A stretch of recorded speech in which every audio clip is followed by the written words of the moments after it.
Russia to withdraw from WTO, WHO? Finland, Sweden submit application to join NATO. Russia has no problems with these states.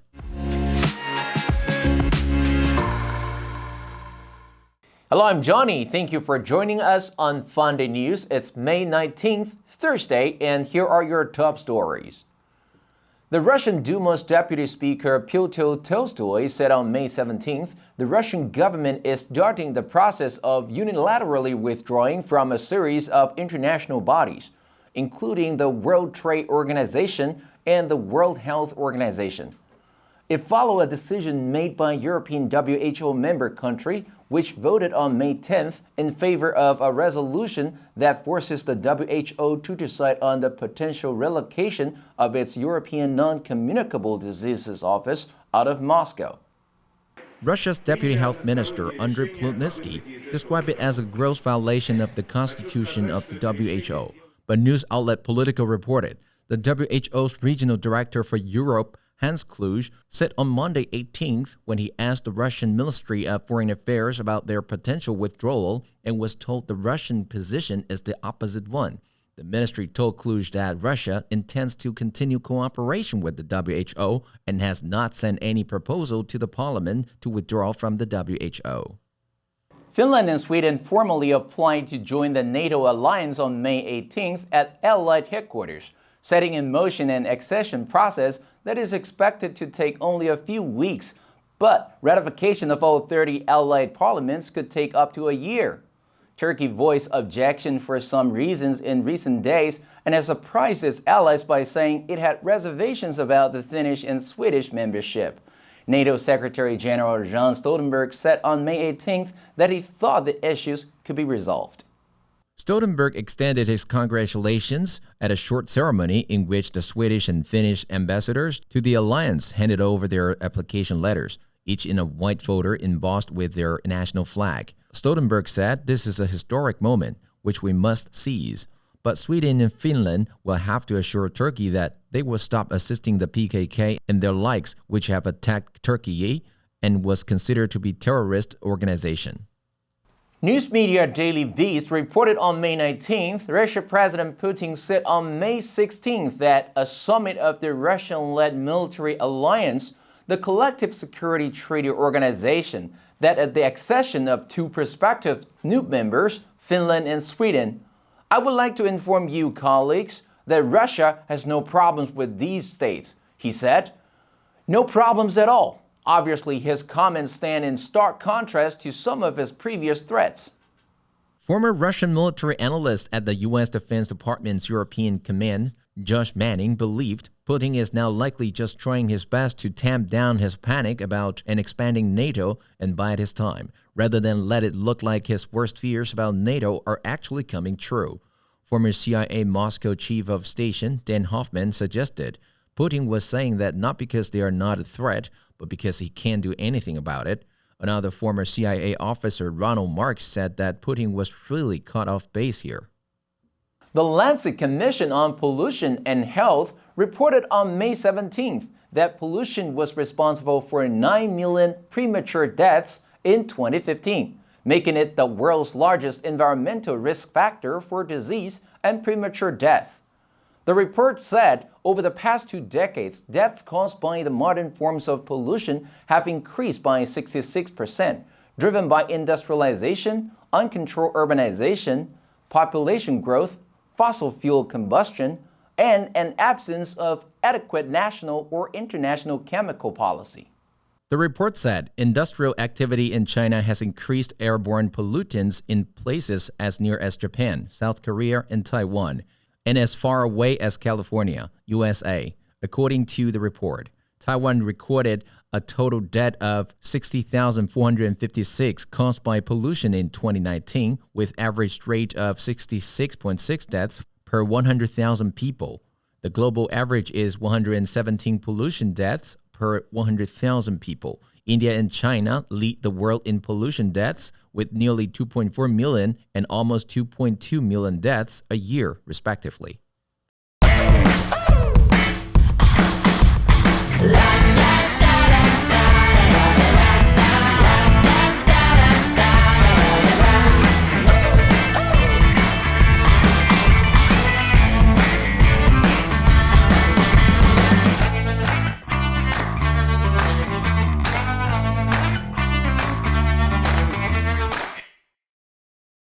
According to the United Nations, as of May 16th, more than 6 million have left Ukraine for neighboring countries, and at least another 6.5 million people are thought to be displaced inside the war-torn Ukraine.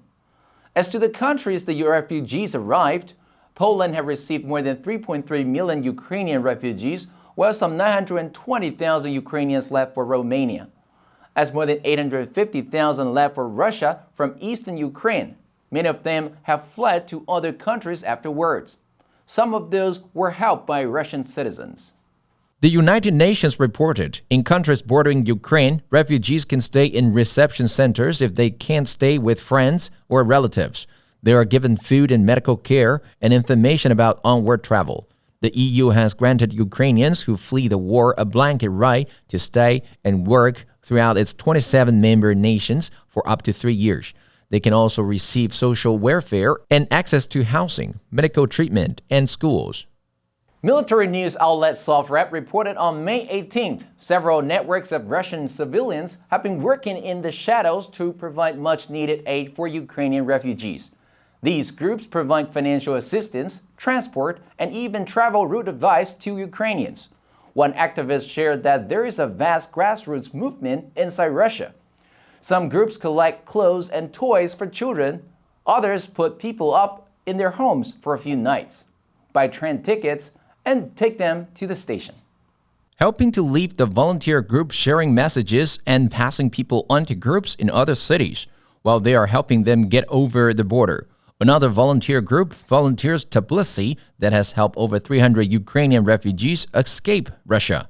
The group also provides humanitarian aid to refugees that fled to Georgia.